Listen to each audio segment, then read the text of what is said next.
novedades en el diagnóstico y tratamiento de la artritis reumatoidea, la cual nos va a servir de ponente el doctor Roberto Acosta, quien es graduado de medicina de la Universidad Evangélica del Salvador, luego hizo medicina interna, posteriormente en el Instituto Salvadoreño del Seguro Social, reumatología, y en el Instituto Nacional de Ciencias Médicas y Nutrición, en el Instituto Salvador Subirán, en México, Distrito Federal.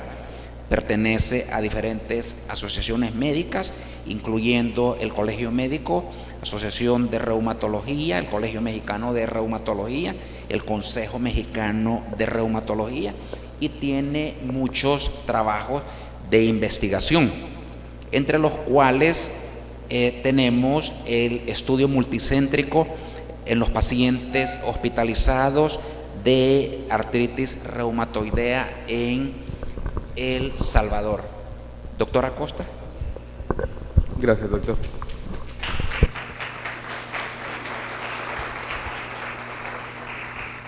Tengan todos muy buenos días. Agradezco al Colegio Médico la gentil invitación para compartir con ustedes esta plática en esta mañana, y pues es un verdadero honor compartir también esta jornada con mis maestros y colegas reumatólogos, amigos, desde que nos metimos a esto de la reuma.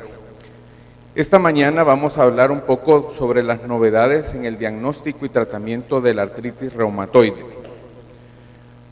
Pues antes que nada recordar un poco sobre la artritis reumatoide. Tiene una incidencia entre 0.4 por cada 1000 mujeres y 0.2 por 1000 hombres.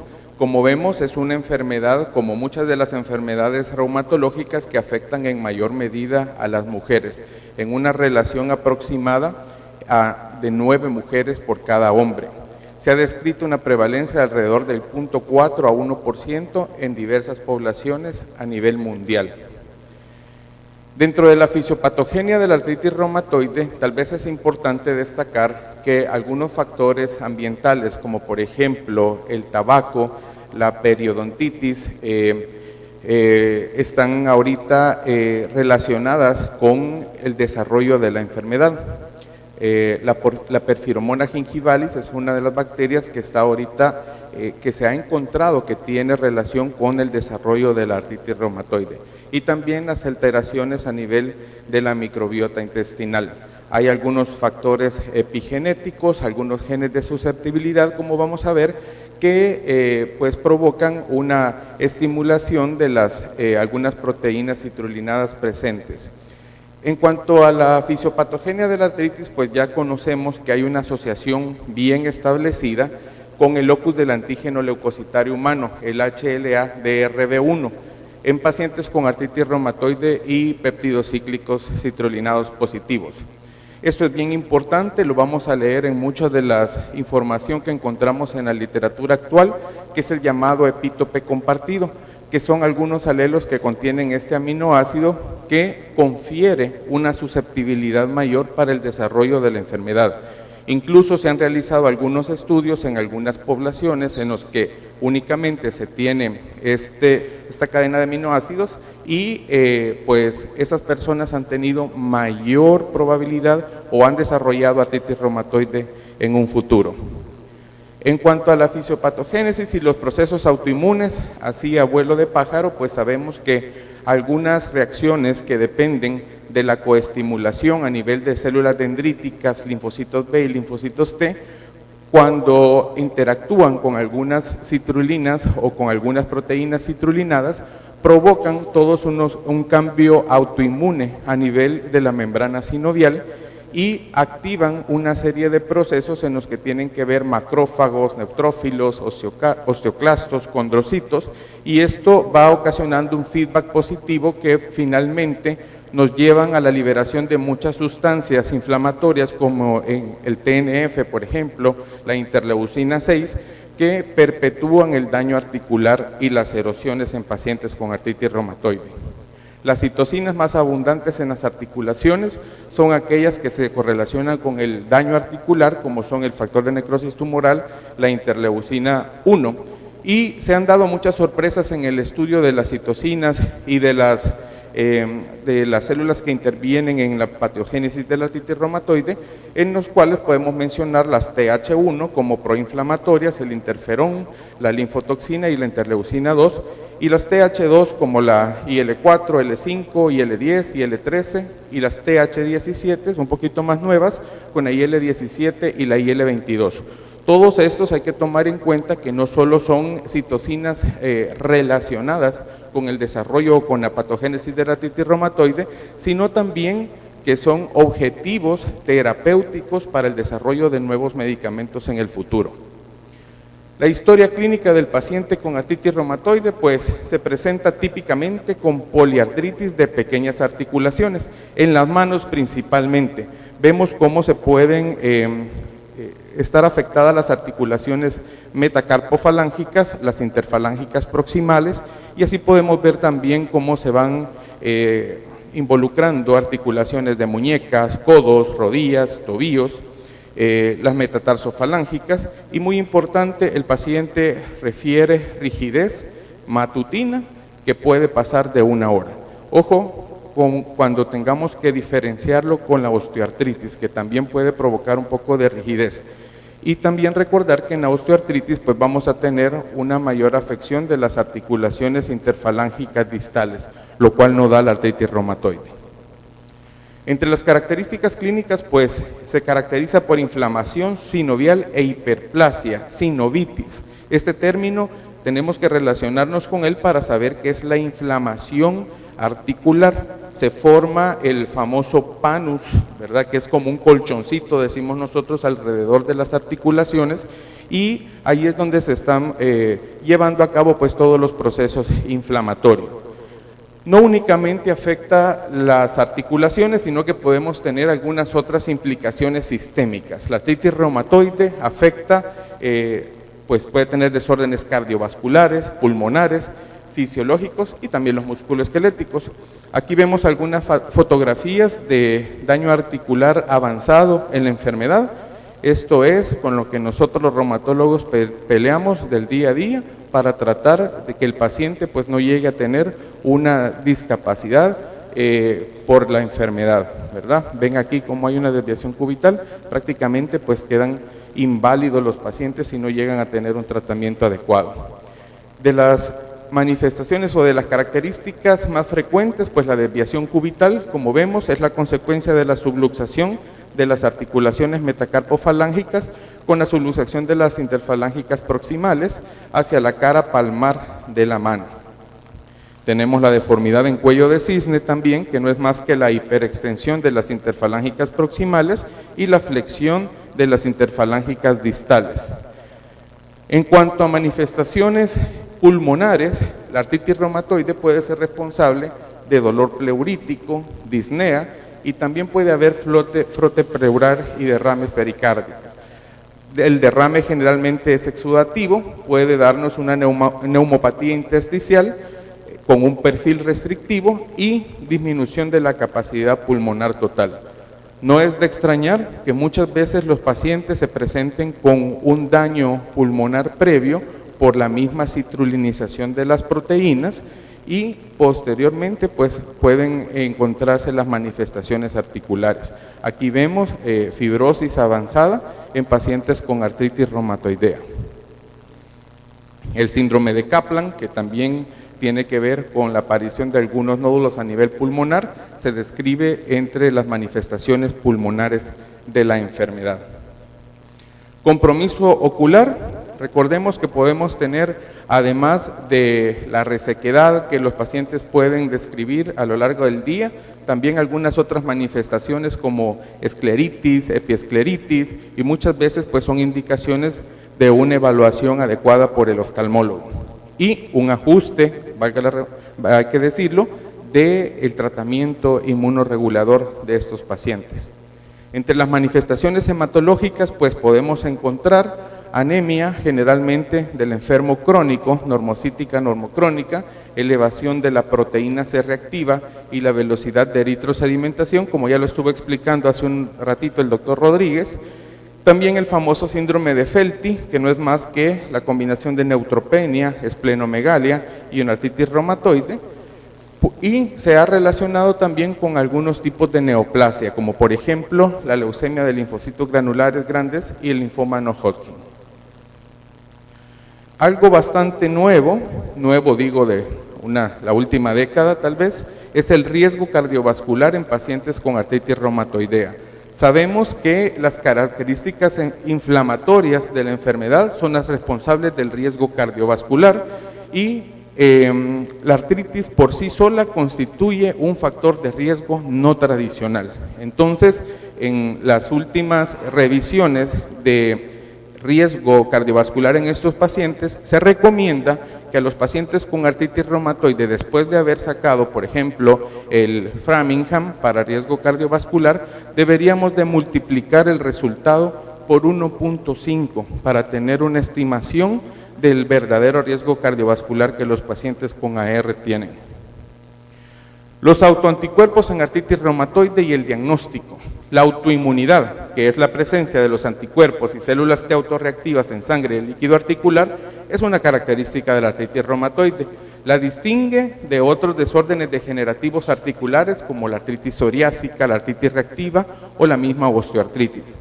En este sentido, pues como se mencionó anteriormente en la charla pasada, el anticuerpo prototipo de la R es el factor reumatoide, dirigido contra la inmunoglobulina G, que es un componente sérico mayor. Los anticuerpos más específicos en artritis reumatoide son los dirigidos contra proteínas citrulinadas. Esto hay que grabárselo, como por ejemplo el fibrinógeno, la vimentina, la alfenolasa y los anticuerpos contra péptidos cíclicos citrulinados, que son ahora considerados los marcadores serológicos de mayor valor en artritis reumatoide. En artritis reumatoide la especificidad de los péptidos cíclicos citrulinados puede variar de 94 a 100%, comparado con el factor reumatoide con especificidades del 23 al 96%. Entonces no debemos de cometer el error de que si nos llega un paciente con manifestaciones articulares, artralgias, encontramos sinovitis y enviamos un factor reumatoide y nos sale negativo, pues no tenemos que pensar que ese paciente no tiene artritis reumatoide, sino que sabemos que tenemos otra herramienta, podemos indicar los anticuerpos contra péptidos cíclicos citrulinados que nos pueden orientar a que el paciente tenga una artritis reumatoide. Sobre todo en etapas tempranas se ve positivo los APCC. Y no olvidar que todavía hay un porcentaje pequeño de pacientes que puede tener tanto el factor reumatoide como los péptidos cíclicos citrulinados negativos, y tampoco exime que pueda tener AR, ¿verdad? Recordemos que hay algunas otras proteínas citrulinadas en las cuales pues no tenemos la capacidad de medir actualmente y esos pacientes son considerados como AR seronegativa, llamamos nosotros. Este artículo que es de los últimos meses está publicado en el BMJ, en el Annals de las Enfermedades Reumáticas. Me gustó porque estudió el uso de los anticuerpos contra péptidos cíclicos citrulinados en individuos que únicamente consultaban por dolor musculoesquelético sin una artritis inflamatoria evidente. Los pacientes se presentaron a clínicas de atención primaria en el Reino Unido y se les hizo algunos cuestionarios, pues ellos lo único que referían eran síntomas musculoesqueléticos inespecíficos nuevos y no había una sinovitis clínica.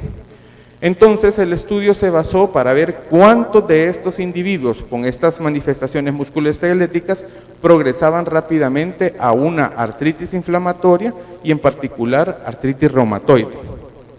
¿Qué pasó? Se reclutaron individuos arriba de 18 años que consultaban en las clínicas de atención primaria en el Reino Unido y los individuos a los que se les determinó los péptidos cíclicos citrulinados positivos fueron invitados a dar seguimiento en el departamento de reumatología y aquellos que fueron péptidos cíclicos negativos estuvieron enviando cuestionarios de seguimiento a los autores del estudio por 12 meses. En total fueron reclutados 2.028 individuos. ¿Qué pasó con ellos? El 2.8% de estos pacientes, o sea, un total de 57, fueron péptidos cíclicos citrulinados, tenían anticuerpos contra péptidos cíclicos citrulinados positivos. De ellos, el 47%, 27 de 57 pacientes, desarrollaron artritis reumatoide, artritis inflamatoria. 24 de ellos artritis reumatoide, 1 con artritis indiferenciada, 2 con polimiositis. El 92.6% de los pacientes dentro de los 12 meses siguientes a consultar, con una media de 1.8. De los individuos con anticuerpos contra péptidos cíclicos citrulinados negativos, el 1.3, o sea, solo 20 pacientes llegaron a desarrollar una artritis indiferenciada, 13 con artritis reumatoide, 6 artritis psoriásica y el 75% dentro de los 12 meses. El riesgo relativo para desarrollar artritis reumatoide dentro de los 12 meses en el grupo con APCC positivo fue de 66.8, ¿verdad? Y para la artritis inflamatoria fue de 45.5, con algunos valores de P estadísticamente significativos. Vemos entonces cómo la importancia de medir los anticuerpos contra los péptidos cíclicos citrulinados en estos pacientes. Entonces, ¿qué nos queda de elección? Paciente con sintomatología musculoesquelética de reciente inicio, nueva, podemos nosotros, si sospechamos una artritis reumatoide, enviar los péptidos cíclicos citrulinados. Si no están positivos, si no están con sinovitis, si no están inflamados, puede ser que este paciente en los siguientes meses desarrolle una artritis inflamatoria. Ojo, no estoy diciendo tampoco que a todo mundo se le mande péptidos cíclicos citrulinados si no tenemos nosotros una sospecha diagnóstica, y también hay que tener cuidado porque algunos pacientes pueden tener los péptidos citrulinados positivos o son familiares de alguien con enfermedad reumatológica establecida, puede estar positivo y no significa que hay que dar tratamiento si el paciente no tiene ninguna sintomatología al examen físico. Las características radiográficas, ¿qué debemos buscar? Esto también es parte del diagnóstico. Nosotros tenemos que acostumbrarnos a buscar algunas características particulares en las radiografías, sobre todo en las manos. Indicamos generalmente radiografías posterior-anterior y oblicua de las manos. Aquí nos interesa primero describir si hay edema de los tejidos blandos adyacentes. Después de eso, pues tenemos que describir si los espacios articulares están conservados o están disminuidos. Vemos nosotros aquí a nivel del carpo cómo están muy disminuidos los espacios, y también otra de las cosas que tenemos que describir es la alineación de los huesos y de las articulaciones. Posteriormente se puede decir que un paciente tiene osteopenia, ya sea yuxtaarticular, como en este caso, o generalizada, dependiendo de la mineralización de la cortical. Y en las radiografías oblicuas lo que nos interesa es buscar erosiones en los pacientes. Vemos este pobre paciente como ya tiene muchas erosiones acá en todo el carpo, y aquí podemos ver también en las articulaciones interfalángicas proximales y metacarpofalángicas que ya hay algunas erosiones establecidas. Entonces, esta es una herramienta muy útil que tenemos a la mano el día a día para poder hacer diagnóstico de artritis reumatoide. De lo último que se está ocupando y que también está ya avalado a nivel internacional, pues es el uso del Doppler. Si nosotros tenemos factor reumatoide negativo, CCP negativo, no le vemos mayor cosa en las placas, pero seguimos con la sospecha diagnóstica, nos podemos apoyar también de un ultrasonido Doppler, donde vamos a ver flujo sanguíneo microvascular aumentado en la inflamación sinovial y la sinovitis. En artritis reumatoide generalmente vamos a ver hipervascularización y angiogénesis de la membrana sinovial, y se consideran mecanismos primarios responsables del comportamiento invasor del panus, ¿verdad? Nos podría ayudar también en los casos de artritis temprana. La sinovitis activa pues se define como la presencia de sinovitis intraarticular con señal Doppler poder. Se lleva una clasificación en grados. El grado 0 pues es ausencia, no hay ningún flujo intraarticular. El grado 1 es leve, con señal vascular o señales aisladas. Vemos el grado 2 moderado, con algunos vasos confluentes. Y en el grado 3 pues ya hay señales vasculares en más de la mitad del área articular. Entonces, llevémonos en mente que es otra de las herramientas que se pueden utilizar para realizar el diagnóstico. La tecnología, como ven, nos ha facilitado un montón de cosas. Hay algunas escalas que nos sirven tanto para medir actividad de la artritis reumatoide como otras que nos sirven para capacidad funcional. Entre las que miden actividad, pues de los más usados son el DAS28 y el CDAI-SDI, que es de los que se están ahorita recomendando en los estudios internacionales. ¿Qué llevan así, abuelo de pájaro? Pues nada más el conteo de las articulaciones dolorosas, de las articulaciones inflamadas, una escala visual análoga del paciente para el caso del DAS28 y los valores de eritrosedimentación o PCR. Esa es la diferencia con la otra escala en la cual no se utiliza eritrosedimentación sino que solo PCR. Entonces automáticamente nosotros, de acuerdo a algunos parámetros establecidos, vamos a determinar si el paciente está en remisión, tiene actividad leve, moderada o severa. Esto sirve mucho para estudios de clasificación de los pacientes y nos sirve a nosotros en el día a día en la clínica de reumatología para ir realizando algunos cambios en el tratamiento del paciente, como vamos a ver más adelante. Y sin mucho preámbulo, pues entramos a hablar de la estrategia Treat to Target en artritis reumatoide. Esta estrategia fue propuesta en el 2010 y en la cual la meta terapéutica debía ser la remisión clínica o alternativamente un estado de bajo nivel de actividad clínica.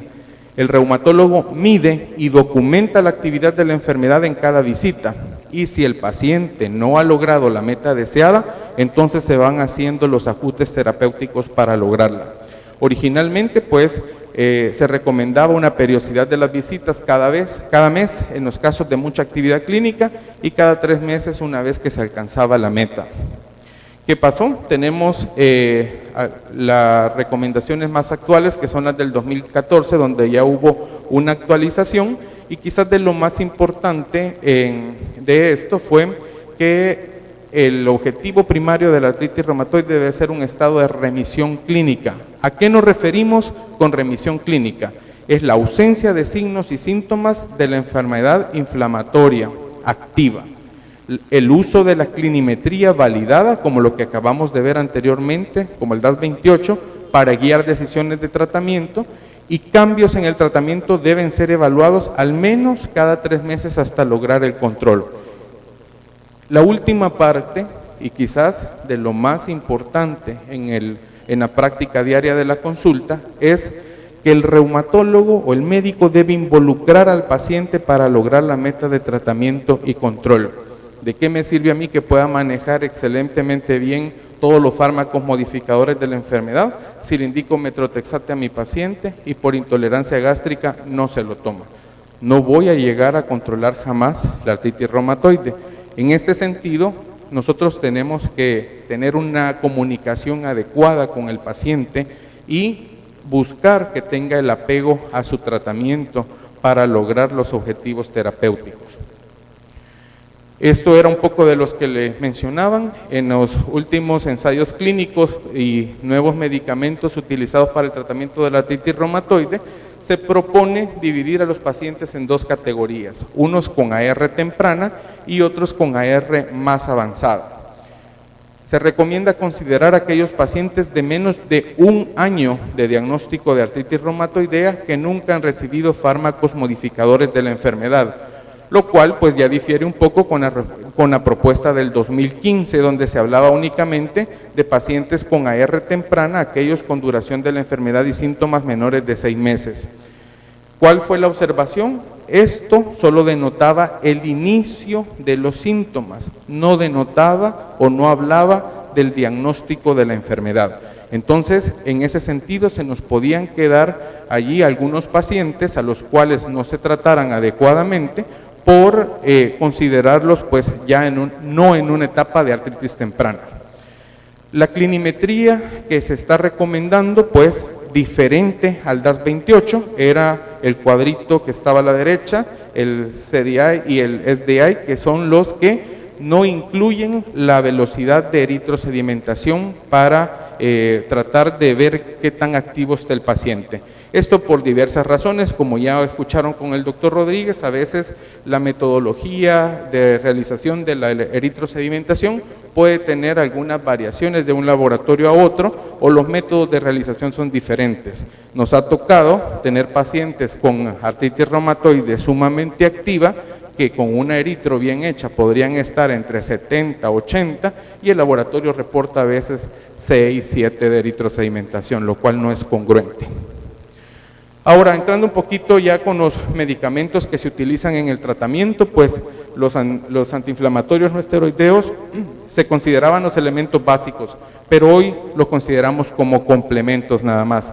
Inhiben de forma no selectiva COX-1 y COX-2 y por sus efectos adversos como gastritis, úlcera péptica y deterioro de la función renal, pues están muy limitados para uso en nuestros pacientes. Los glucocorticoides, pues generalmente nosotros recomendamos dosis pequeñas. Aquí no se trata de, como vulgarmente se dice, tirarle un bombazo al paciente cuando esté en la clínica de atención primaria con 25 o 50 de prednisona. La artritis reumatoide va a responder con dosis tan bajas como 5 a 10 miligramos al día. Y recordemos que estamos haciendo un gran bien al paciente, pues previniendo mucho daño crónico por uso de esteroides. Podemos utilizar también inyección articular, como por ejemplo con el acetato de triamcinolona. Esta es una lista de los antirreumáticos modificadores de la enfermedad. Se menciona la hidroxicloroquina, el plaquinol, la sulfidina, el metrotexate, que sigue siendo elección, la leflunomida, que es el araba, la cloroquina, la zatioprina. Pero hay que tomar en cuenta que todos los medicamentos pueden tardar de 6 a 12 semanas en iniciar con su efecto. Siempre en la consulta nosotros recomendamos al paciente que no desespere porque lleva tal vez 1 o 2 semanas tomándose el medicamento y dicen, no me está haciendo nada y me lo dejo de tomar. Entonces hay que hacerle conciencia del tiempo de acción de los medicamentos. De última generación, pues, son los medicamentos biotecnológicos en los cuales podemos tener algunos objetivos terapéuticos como las citocinas del factor de necrosis tumoral, la interleucina 6 y algunas células implicadas en la patogenia de la enfermedad como linfocitos B y T. Aquí vemos nosotros algunos de los fármacos de los anticuerpos monoclonales disponibles al momento para tratar la artritis reumatoide. Contra el factor de necrosis tumoral tenemos algunos anticuerpos monoclonales como por ejemplo el adalimumab, el golimumab, tenemos algunas proteínas de fusión como el etanercept y algunos otros como el infliximab y el certolizumab pegol. Otro objetivo terapéutico es la interleucina 1, el anakinra es un anticuerpo monoclonal dirigido contra la interleucina 1. Hay algunos otros anticuerpos desarrollados contra la señal de coestimulación, como por ejemplo el abatacept. Tenemos anticuerpo monoclonal contra el receptor de interleucina 6, en este caso es el tocilizumab, y el famoso rituximab, que fue de los primeros que está dirigido contra el CD20 y la depresión de células B. Esto, pues no nos cansamos de decirlo, no es ciencia ficción ya en nuestro país. Tenemos disponible el 95% tal vez de estos medicamentos y por lo menos en el Seguro Social y en algunos pacientes privados también eso ya es una realidad, sobre todo en pacientes refractarios a tratamientos con fármacos modificadores de la enfermedad. Aquí tenemos una lista de los anticuerpos monoclonales que son, vemos el mecanismo de acción y vemos la aprobación que tienen ahorita en tanto Estados Unidos como Europa. Algunos de ellos incluso están autorizados para tratarse en monoterapia. el paciente mejora mucho y va dejando generalmente muchos de los fármacos modificadores orales. La interleucina 6, pues, ¿qué implicaciones puede tener en enfermedades reumatológicas? Se puede sintetizar en el cuerpo, en neutrófilos, monocitos, macrófagos, y la señalización puede darse a través de dos vías. Unión a membrana, que es la función regenerativa y protección de infecciones, y a través del receptor de interleucina 6, que tiene una función proinflamatoria. De estos comentábamos que el que tiene aprobación y uso en el momento es el tocilizumab, y que está dirigido contra el receptor de interleucina 6, que es altamente efectivo y seguro. Y de lo último, pues los inhibidores de la Janus quinasa, que es una familia intracelular de tirosinquinasas que traducen señales mediadas por citocinas vía JAK-STAT. Y esta vía traduce información extracelular dentro del núcleo, influenciando la transcripción. Tal vez viendo el esquema nos orientamos un poquito mejor. Vemos que la JAK-STAT son proteínsinasas que llevan información hacia el núcleo. Entonces, sirven de mediadores entre la recepción de una señal extracelular y la realización o la ejecución de una respuesta efectora. ¿Hay un medicamento para esto? Sí, el tofacitinib, que es el último que ha sido aprobado para el tratamiento de la artritis reumatoide, que es un inhibidor de la enzima JAK sinasa 3, también disponible en el país. Esto lo traigo a manera de ejemplo para que vean qué es lo que se está haciendo actualmente con el uso de biotecnológicos. Agradecemos al doctor Denis Flores que nos prestó las láminas que son de estudio de los pacientes en el consultorio de especialidades de reumatología, del consultorio de especialidades del Seguro Social, que están actualmente con uso de medicamentos biotecnológicos. Vemos aquí que los pacientes, pues, disponemos de adalimumab, etanercept, infliximab, rituximab, tocilizumab. Acá tenemos nosotros el número de las visitas en los meses y aquí el valor del DAS28. De acuerdo a eso, pues lo clasificamos en remisión, actividad leve, moderada y severa. Vemos como la mayoría de los pacientes han alcanzado actividad leve, como lo mandan ahorita las guías de la estrategia Treat to Target. Hay algunos que se nos han disparado un poquito por ahí, pero cabe aclarar que no es muchas veces por falla de los medicamentos, sino que es por falla del sistema y que no se dispone a veces del medicamento dentro de la institución. El índice de capacidad funcional es el HAC, que cuando nosotros tenemos una dificultad leve decimos que debe estar por debajo de 1 y una capacidad funcional pues que ya está deteriorada de moderada a severa arriba de 1. La mayor parte de nuestros pacientes pues están en el rango de 1 con los diferentes medicamentos biotecnológicos. Y acá es un cuadro comparativo de la dosis de los medicamentos modificadores de la enfermedad, incluyendo los esteroides que se utilizaron al principio y al final ya con el uso de los medicamentos biotecnológicos. Y vemos pues que la mayor parte de ellos tuvieron una reducción significativa en las dosis de los medicamentos modificadores y con valores estadísticamente significativos. Entonces, pues esto es así rápidamente lo que tenemos al momento sobre el diagnóstico y sobre el tratamiento de la artritis reumatoidea. Día a día nos vamos a topar con nuevos artículos en los que se están estudiando algún nuevo objetivo terapéutico, alguna otra citocina inflamatoria, y esto pues no se detiene, va caminando. Vamos a aprovechar para hacer un poquito de publicidad. Tenemos a las puertas ya el Congreso Internacional de Reumatología Clínica y el 8º Congreso Nacional de Reumatología, y por primera vez una jornada de reumatología pediátrica. Va a realizarse en el Hotel Real Intercontinental el 9 y 10 de septiembre de este año. Este es el afiche que vamos a ver ya próximamente en redes sociales y los periódicos. Ahí tenemos los lugares de inscripción los costos del Congreso, tanto para todo el Congreso como para la jornada pediátrica, valores o algunos costos preferenciales para estudiantes. Tenemos un lujo realmente de profesores invitados de talla internacional. La doctora Graciela Espada, que es ahorita la referente de reumatología pediátrica a nivel latinoamericano, nos va a estar acompañando. El doctor Luis Felipe Flores Suárez, que es un experto en vasculitis sistémica, miembro del consenso de Chapel Hill. El doctor Pedro Rodríguez, que es especialista en ultrasonido, y el doctor Cristian Uriarte, también reumatólogo de Nicaragua.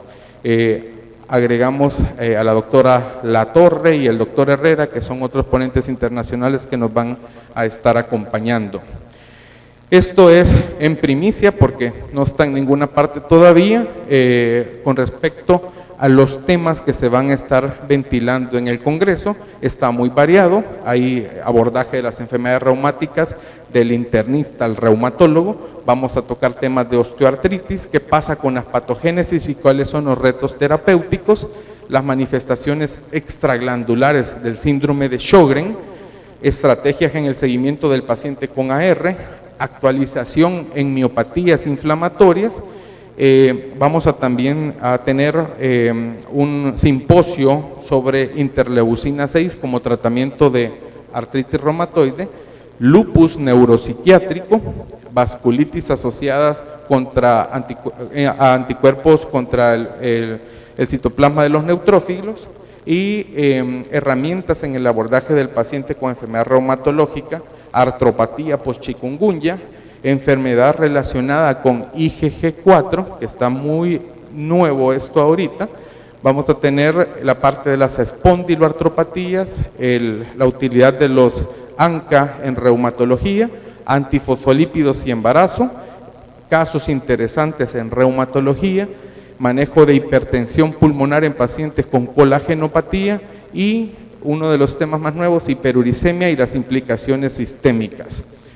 La jornada de reumatología pediátrica, para que lo mencionen ahí con sus amigos pediatras, pues va a hablar mucho de exploración del paciente con artritis en la atención primaria, las pruebas analíticas de enfermedad reumatológica en los niños, la transición a la edad adulta, AIJ, que es la artritis idiopática juvenil, qué es lo que debemos saber, el uso de los medicamentos en estos chiquitines, el lupus en la infancia, Kawasaki, el síndrome antifosfolípidos y el abordaje de las miopatías inflamatorias en los niños. Como ven, hemos querido abarcar muchos temas de interés en el área de la reumatología y los invito también a participar con sus trabajos de investigación. Ahorita están abiertos la recepción de los trabajos, los requisitos están completos en la página de la Asociación de Reumatología, que es esta www.reumatologosdelsalvador.com. Dicho sea de paso, pueden enviar también casos interesantes para reumatología y pues si el trabajo o el póster es aceptado, el caso interesante, el que lo presenta pues lleva un descuento del 50% en el Congreso. Pues no les quito más tiempo, vamos a dejar a los colegas por acá. Ha sido un gusto acompañarles. Gracias.